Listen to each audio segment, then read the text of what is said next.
بسم اللہ الرحمن الرحیم۔ اس وقت نیشنل ایجوکیشن پالیسی کا نفاذ ہماری ریاست کرناٹک میں شروع ہونے کا اعلان آ چکا ہے، اور پھر ایک مرتبہ یہ موضوع مختلف سرکلز میں زیر بحث آ رہا ہے۔ جولائی 2020 میں مرکزی حکومت نے کابینہ نے اس کو پاس کیا، اور اس کے بعد سے اس پر عمل درآمد کے مختلف مرحلے شروع ہو چکے ہیں۔ اس ضمن میں چند باتیں جو قابل غور ہیں اور قابل توجہ ہیں، قابل تشویش ہیں، ان کا ذکر میں یہاں کرنا چاہتا ہوں۔ سب سے پہلی بات یہ کہ اس پالیسی کے اعلان اور جاری کرنے میں جس وسیع مشاورت کی ضرورت تھی، افسوس ہے کہ اس معاملے میں بہت فقدان محسوس ہوتا ہے۔ جو کمیٹی اس پالیسی کو وضع کرنے کے لیے بنائی گئی تھی، اس میں بھی رائٹ ونگ کے افسران کی بھرمار تھی، اور کستوری رنگن کا نام بھی ایسا معلوم ہوتا ہے کہ بس استعمال کیا گیا ہے۔ ایجوکیشنسٹ کم اور بی جے پی کی الیکشن مینیفیسٹو لکھنے والے زیادہ اس کمیٹی میں رہے، اور یہ تمام دانشوروں کا تقریباً احساس ہے کہ اس پر جیسے بحث ہونی چاہیے تھی ایوان میں اور ایوان سے باہر، اس کا موقع نہیں دیا گیا۔ اور زیادہ تشویش کی بات یہ ہے کہ شاید اپنے سیاسی آخاؤں کو خوش کرنے کے لیے ہماری ریاست نے اس معاملے میں پہل کرنے کی بات کی ہے، اور اس پر بھی بہت کچھ باتیں ہو رہی ہیں۔ دوسری بات یہ ہے کہ اس پالیسی کے آغاز میں، جیسا کہ گزشتہ پالیسیوں میں 1968 کی کوٹاری کمیشن والی ہو یا 1986 کی ایجوکیشن پالیسی ہو، گزشتہ پالیسیوں میں مقاصد کے طور پر آغاز ہی میں اس بات کا واضح ذکر موجود تھا کہ ہمارے ملک کے جمہوری، سیکولر اور وفاقی اصولوں کے تحت مساوات، آزادی، حریت، عدل و انصاف اور ایسے اقدار پر مشتمل ایک سماج کی تشکیل کو ایک مقصد کے طور پر پیش کیا گیا تھا۔ جو بات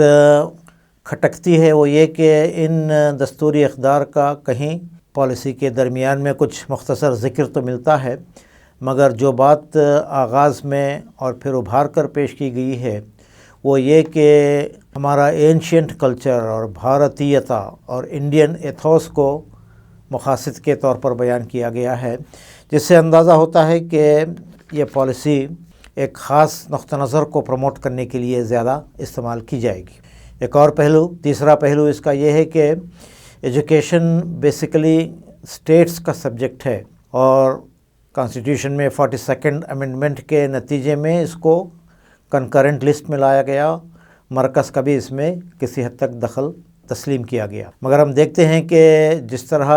اس پالیسی میں کئی سارے باڈیز کے قیام کا اعلان کیا گیا ہے، اس سے یہ بات ابھر کر نظر آتی ہے کہ وفاقیت کے اور ریاستوں کو جو اختیارات دیے گئے ہیں اس پر کسی درجے میں ہستکشیپ کے اور ان کو کم کرنے کا ایک رجحان ہے جو اس پالیسی میں جھلکتا ہے۔ ایک اور پہلو، چوتھا پہلو جو اس پالیسی میں دیکھا جا سکتا ہے وہ یہ کہ تعلیم کے اس سفر کے ہسٹوریکل بیک گراؤنڈ کو بیان کرتے ہوئے یہ بات دیکھی جا سکتی ہے کہ 1200 عیسوی سے چھلانگ لگا کر 2014 میں گویا کہ پہنچا گیا ہے، اور اس بڑے پیریڈ میں مسلم کنٹریبیوشن اور برٹش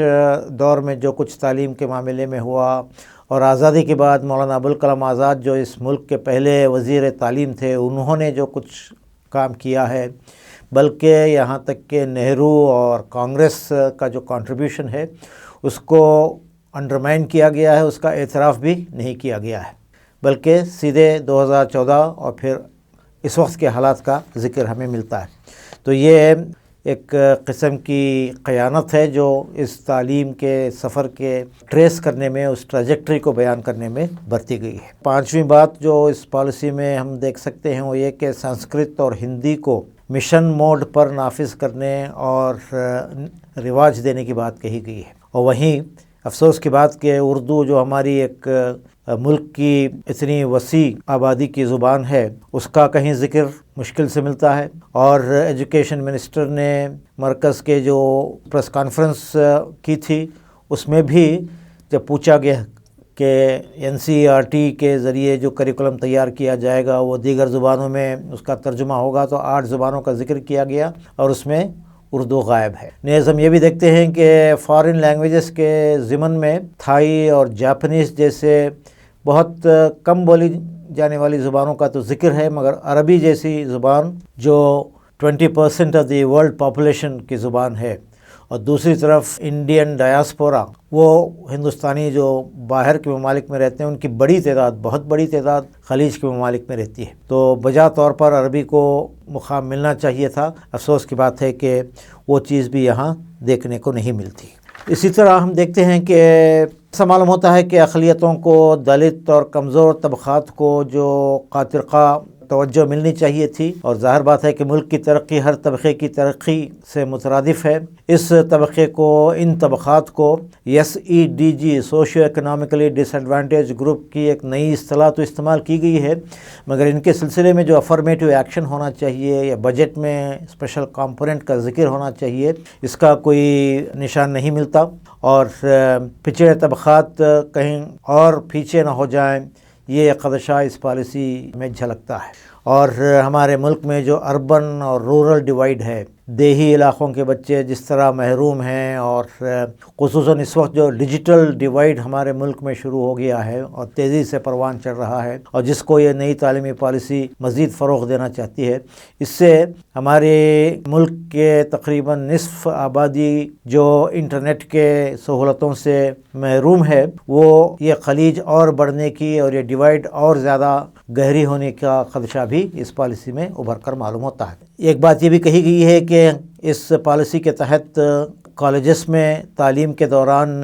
ملٹیپل ایگزٹ پوائنٹس ہوں گے۔ 4 سالہ ڈگری کورس اگر بچے پورا نہیں کرتے ہوں تو ان کو پہلے دوسرے سال پر سرٹیفکیٹ اور ڈپلومہ دے کر ان کو رخصت کیا جا سکتا ہے، اگرچہ اس میں ایک پہلو ایسا لگتا ہے کہ شاید ان کو کچھ نہ کچھ ڈگری ہاتھ لگ رہی ہے، مگر یہ بات بھی اس میں چھپی ہوئی ہے کہ اعلیٰ تعلیم صرف متمول اور اونچے طبقے کے لوگوں کے لیے میسر ہو سکے گی، اور اپنے فنانشیل کنسٹرینٹس کی وجہ سے، غربت کی وجہ سے اکثر بچے اور غریب بچے گریجویشن کو مکمل کرنے سے پہلے ہی گویا کہ فارغ ہو جائیں گے۔ اس طرح معلوم ہوتا ہے کہ اس ذریعے سے بھی اور قدیم کلچر کو پروموٹ کرنے کے نام بھی کہیں ہمارے کاسٹ سسٹم کو مزید تقویت تو نہیں پہنچائی جا رہی ہے، یہ ایک سوال ابھرتا ہے۔ ایک اور پہلو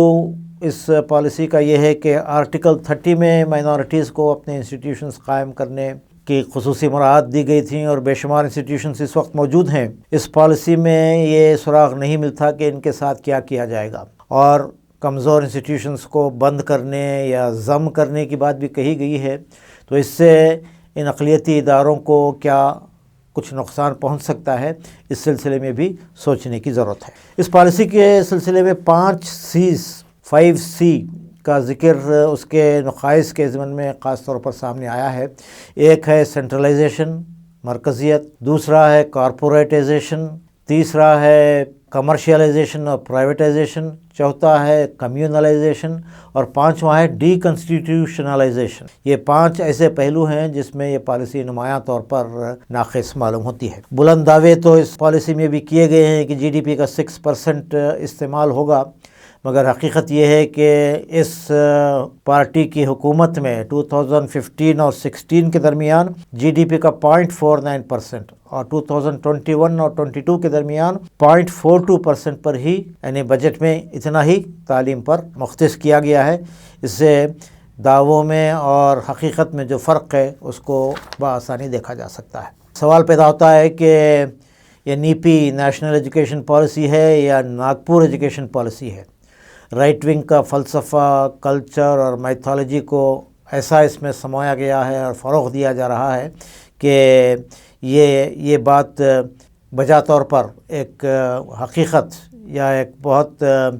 واقعی اعتراض کے طور پر اس کو محسوس کیا جانا چاہیے۔ مسلمانوں کے لیے خاص طور پر میں یہ عرض کرنا چاہتا ہوں کہ یہ تعلیمی پالیسی ایک لمحہ فکریہ ہے۔ بعض قوانین وہ ہیں جس کا فوری اثر ہم محسوس کرتے ہیں، اور بعض پالیسیاں ایسی ہیں جس کے بہت دیر آید اور دور رس اثرات مرتب ہوں گے۔ اس پالیسی میں ہمارے نئی نسلوں کو اور مستقبل کے ہندوستان کو دیکھا جا سکتا ہے، اور جس طرح مسلمانوں کو ان کے مذہب سے، ان کے کلچر سے، ان کی تہذیب سے کاٹا جا رہا ہے، اور اس کے مقابلے میں مشرکانہ تہذیب کا ایک بھرپور ایکسپوژر ملے گا، اس سے خدشہ ہے کہ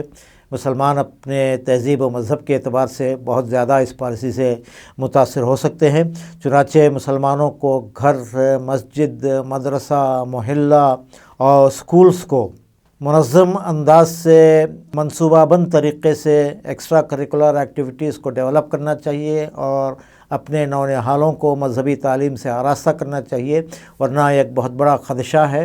ایک خطرہ ہے جو اس پالیسی میں ہمارے لیے پوشیدہ ہے۔ آخری بات یہ بھی کہ اصل میں تو ہم کو ذمہ دار شہری بنانا چاہیے، اخلاقی اقدار کے حامل ہمارے نوجوانوں کو، ہمارے طلباء کو بنانا چاہیے۔ ایک انسانیت، ایک خدا اور اعلیٰ انسانی اقدار و اخلاق کو ہمارے بچوں میں پروان چڑھانا چاہیے۔ اس سلسلے میں تعلیمی پالیسی کیا کہتی ہے اور کس طرح اس ہدف کو حاصل کرنا چاہتی ہے، یہ بہت مبہم سی بات ہے جو اس پالیسی میں ابھر کر نظر نہیں آتی۔ آخری بات یہ ہے کہ ریاستی سطح پر بھی اور مرکزی سطح پر بھی اس پالیسی کے نقائص کو واضح کرنے اور اس کے کمزوریوں کو دور کرنے کے سلسلے میں مسلمانوں کو بھی اور یہاں کے دیگر دانشور طبقے اور دیگر مذاہب کے لوگوں کو بھی ساتھ لے کر لابی کرنا چاہیے، ایڈوکیسی کرنا چاہیے، نمائندگی ہونی چاہیے، انگیجمنٹ ہونا چاہیے، انٹرونشن کی بات ہونی چاہیے۔ یہ ہمارا ایک جمہوری اور دستوری حق ہے۔ اس کے سلسلے میں منظم کوششیں اگر ہم کریں تو توقع ہے کہ اس پالیسی کے مضر اثرات کو کسی درجے میں ہم قابو میں لا سکتے ہیں۔